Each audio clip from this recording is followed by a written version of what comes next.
7वें और 8वें के मुकाबले बहुत आसान है, तो इसको हल कर लिया जाए। दिया है वहां x बराबर दिया है a sec थीटा, तो एक थीटा के सापेक्ष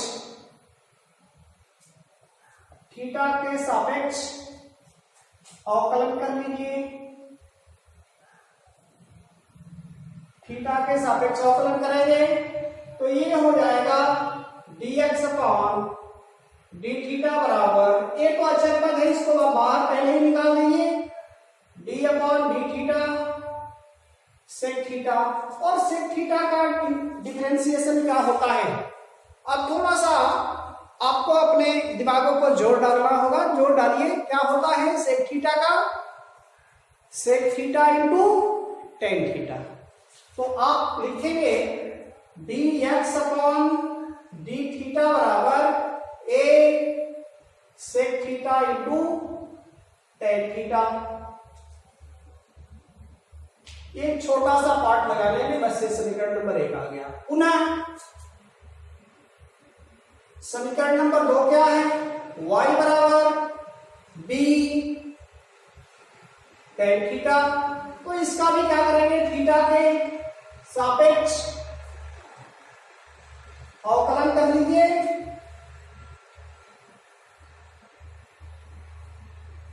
थीटा के सापेक्ष अवकलन करने पर ये हो गया dy अपॉन डी थीटा बराबर बी अचर पद है, इसको बाहर निकालिए, और ये होता है D upon D theta tan theta. अब टेन थीटा का क्या होगा, तो आपको पहले से पता था सेक थीटा के बराबर। अब टेन थीटा का क्या होता है, सेक स्क्वायर थीटा, ठीक है। तो ये हो जाएगा बी सेक स्क्वायर थीटा, और ये किसके बराबर, d Y upon D theta के बराबर हो गया। ये इक्वेशन नंबर 2 हो गया। अब समीकरण 2 में 1 से भाग देने पर, समीकरण 2 में 1 से भाग दे दीजिए तो क्या हो जाएगा, भाग कर लेते हैं, हम इतने पार्ट में भाग करने की क्रिया कर लेते हैं इधर वाले रोड पे। तो ये हो गया D Y upon D theta, और ये हो जाएगा D theta upon D X. तो D Y B sec square theta upon और A sec theta into tan theta. अब यहां से डी थीटा से तो डी थीटा कट गया, क्या बचा, d Y upon D x, और ये है बी, और बी को आप जब नीचे ले आएंगे, सॉरी सेक स्क्वायर को जब नीचे ले आएंगे तो ये हो जाएगा cos square theta, cos square theta बट्टे में। अब ए सेक को आप इसके नीचे ले आएंगे तो ये हो जाएगा 1 बटा में कॉस थीटा, और साइन थीटा को आप नीचे ले आएंगे तो साइन थीटा बटा में कॉस थीटा होगा। सबका अलग अलग फार्मूलों में हमने तोड़ दिया। अब ये हो जाएगा, ये तो कॉस है, कॉस इंटू कॉस, पहले स्टेप क्या चला जाएगा, तो बी कॉस स्क्वायर थीटा, और क्या बच गया नहीं, ए साइन थीटा, और क्या बच गया, कॉस स्क्वायर थीटा।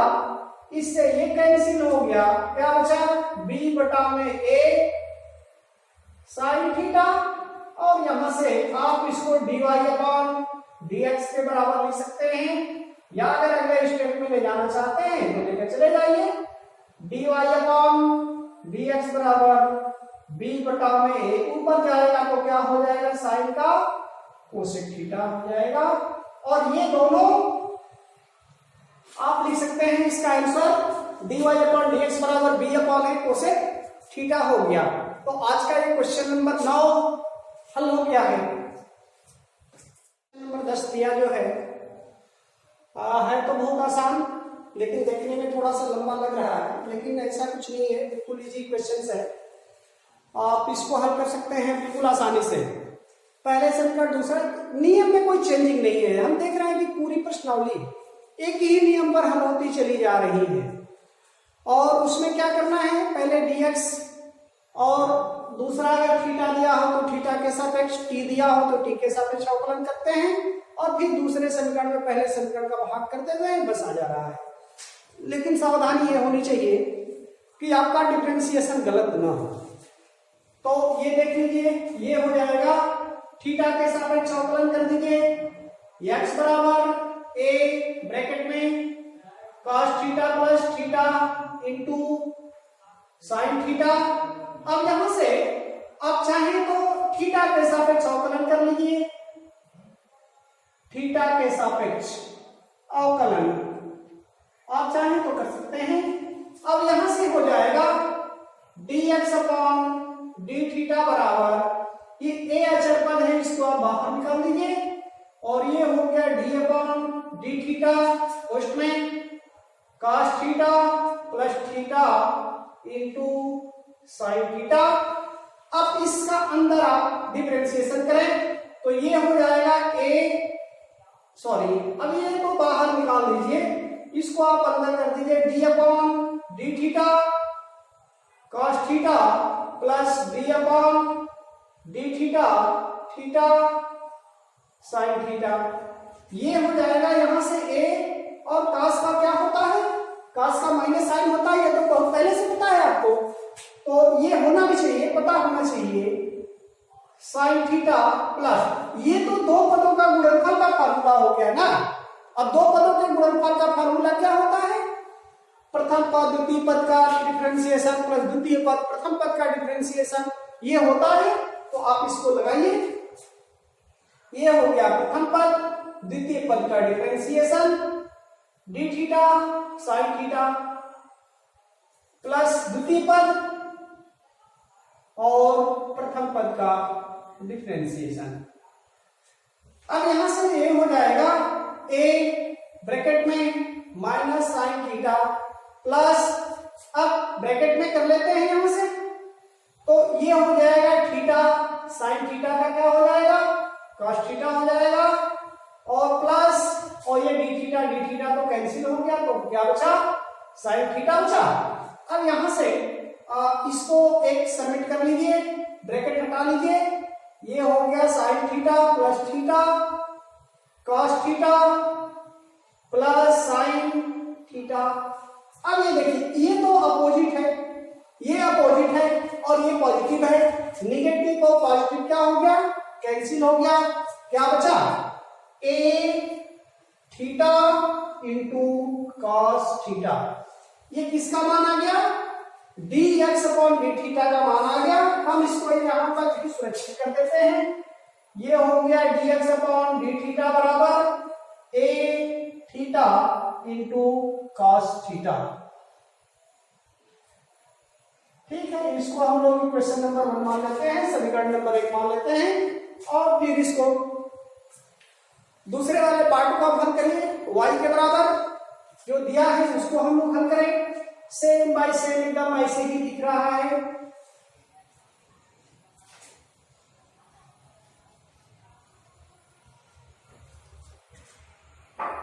ये हो जाएगा y बराबर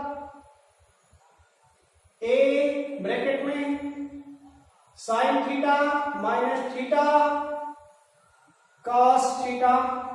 अब आप इसका जब अवकलन करेंगे थीटा के सापेक्ष, थीटा के सापेक्ष अवकलन कर दीजिए। अब ये हो जाएगा dy upon D theta a और ये हो गया d upon D theta bracket में sine theta minus theta into cos theta. ये फिर वही चीज हो जाएगी, नेक्स्ट जो आगे हम लोग हल कर चुके हैं, ये इसके साथ में होगा d अपॉन डी थीटा। तो ठीक है दोस्तों, अब वहां से ये हो जाएगा साइन थीटा और माइनस ये हो गया d upon D theta theta into cos theta और ब्रैकेट क्लोज। ये a हो गया, साइन का क्या होता है cos थीटा होता है। अब ये फिर दो पदों का गुणनफल का फार्मूले पर लगेगा, दो पदों के गुणनफल के फार्मूले पर आप लगाएं।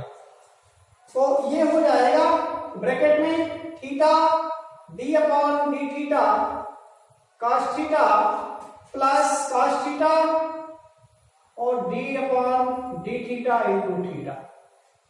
अब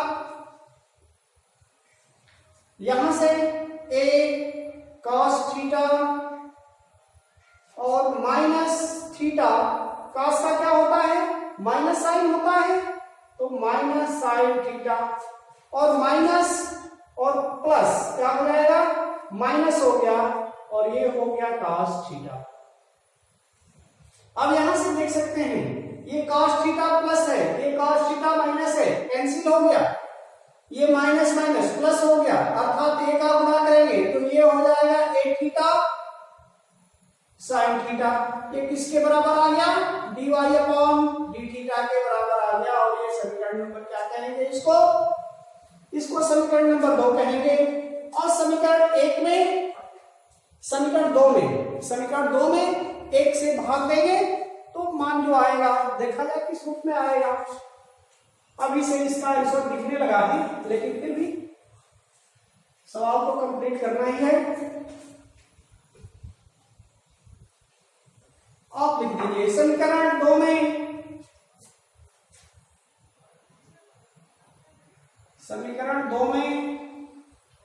समीकरण 1 से भाग।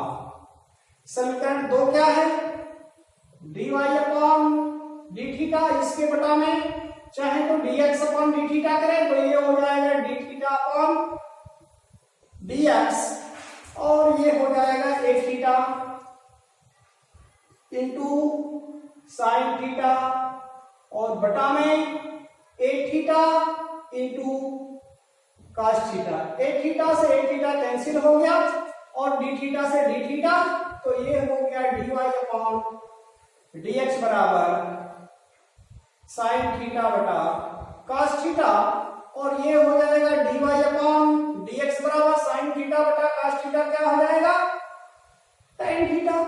ये है हम लोगों का answer a to the power cos inverse t, sorry ये t दिया, दोनों t दिया है।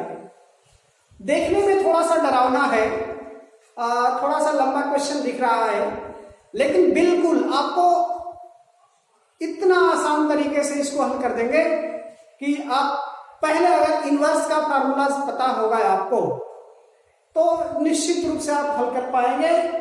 और ये देखिए क्या करिए इसको समीकरण नंबर आप 1 मान लीजिए और ये समीकरण नंबर 2 दे दिया है। आपको ये करना है समीकरण 1 और 2 से गुणा कर लेना है। अब गुणा क्यों करना है कहेंगे कि आप डिफरेंशिएशन क्यों नहीं कर पा रहे हैं, डिफरेंशिएशन से भी हो जाएगा, लेकिन अब गणित लगाने का यही तात्पर्य है कि हमको इजी से इजी आसान से आसान वे में जो फार्मूला दिखे, जो सवाल दिखे उस आसान से आसान तरीके से लगाना चाहिए। हालांकि ये 2-3 तरह से लग जाएगा सवाल, लेकिन बिल्कुल आसान तरीके से लगा रहे हैं। आप देखिए समीकरण 1 और 2 से गुणा कर लीजिए, समीकरण 1 और 2 से गुणा कर दीजिए। गुणा करने पर क्या हो जाएगा x में y का गुणा हो जाएगा तो ये हो गया xy और under root a to the power sine inverse t into under root a to the power cos inverse t।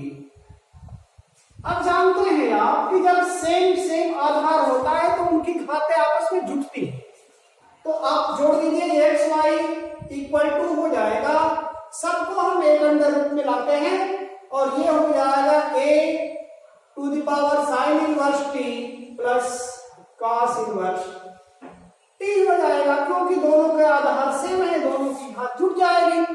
और फार्मूला होता है क्या sine inverse theta plus cos inverse theta equal to pi by 2। अगर आप back में देखेंगे तो ये फार्मूला कक्षा 11 में ही हल कर चुके हैं आप लोग। और इसके बराबर आप क्या लिख सकते हैं, इसके बराबर पाई बाई 2 लिख सकते हैं। तो x y equal to under root a to the power, इसके फार्मूले से लिखते हैं पाई बाई 2। अब दोनों पक्षों का, या ऐसे कर सकते हैं, एक स्टेप और लिख लीजिए, एक्स वाई बराबर a to the power pi by 2 to the power 1/2। अब दोनों पक्षों का अवकलन कर लीजिए, बिल्कुल सीधा सीधा, और दोनों पक्षों का अवकलन,